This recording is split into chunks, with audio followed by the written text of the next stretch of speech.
चर्चा की शुरुआत करते हैं, मेहमानों का स्वागत करते हैं। परिचय करा दूं एक एक करके सभी का। विकास बारहट जी बीजेपी से हैं। विकास जी स्वागत है आपका। राजेंद्र आर्य साहब कांग्रेस से हैं, आपका बहुत बहुत स्वागत। निरंजन पोद्दार जी राजनीतिक विश्लेषक हमारे साथ जुड़ चुके हैं। आशुतोष रावत जी वरिष्ठ पत्रकार, आपका भी बहुत बहुत स्वागत। निरंजन पोद्दार जी देखिए, एक कैबिनेट की बैठक में हर एक विभाग की हर एक तरह की आप प्रस्तावों को मंजूरी नहीं दे सकते, लेकिन एक दिशा दिख रही है क्या इन प्रस्तावों में जो आज ये फैसले लिए गए?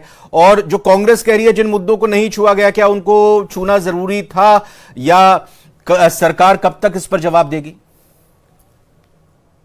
देखिए रविंद्र जी, अगर आप मेरा विचार पूछेंगे तो जिस तरीके से सरकार राज्य कर्मचारियों के साथ उदारता के साथ पेश आ रही है, या यूं कहें कि उनको जिस तरीके से राहत पे राहत दे रही है, निश्चित रूप से ये कदम स्वागत योग्य है। लेकिन मेरा थोड़ा सा इसमें मेरी थोड़ी एक और मत है रविंद्र जी, और वो ये है कि इन लोगों को जिम्मेदार बनाना भी सरकार का काम है। क्योंकि आज की तारीख में जब हम देख रहे हैं तो ऐसा लग रहा है कि बिना प्रसाद चढ़ाए कहीं पर भी कोई आशीर्वाद मिलता नहीं है किसी भी विभाग के अंदर। और जब ऐसी स्थिति हो तो जो प्रदेश की 6.5-7 करोड़ की जनता है, उसके प्रति भी सरकार की जवाबदारी बनती है। तो सबसे पहली बात तो ये। दूसरी बात, राज्य सरकार के जो कर्मचारी हैं उनको तो आप देख रहे हैं, लेकिन जिस तरीके से किसानों को, और हमारे यहाँ एक अवधारणा या यूं कहें कि हमारे यहाँ एक ये कहा गया कि भारत जो है वो गांवों का देश है। भारत गांव के अंदर भारत बसता है। और गांव के अंदर कौन बसता है? गांव के अंदर ज्यादातर किसान कृषक वर्ग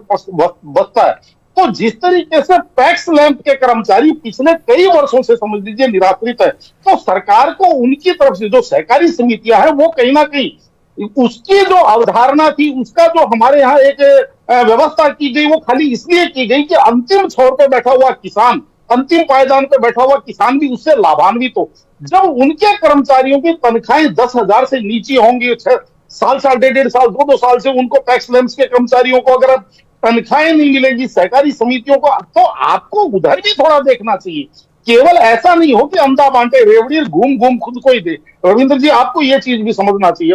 और जिस तरीके से सरकार अपनी प्रशंसा में लगी हुई है, तो मैं तो एक बात कहता हूं, हमारे यहाँ राजस्थान के अंदर एक कहावत है रविंद्र जी की, चाल कम हल्ले ज्यादा। तो वो कहीं ना कहीं ऐसा थोड़ा सा मुझे इसलिए लग रहा है। ऐसी कौन सी सरकार है जो अपनी निंदा करती हुई आपने देखा क्या आज तक?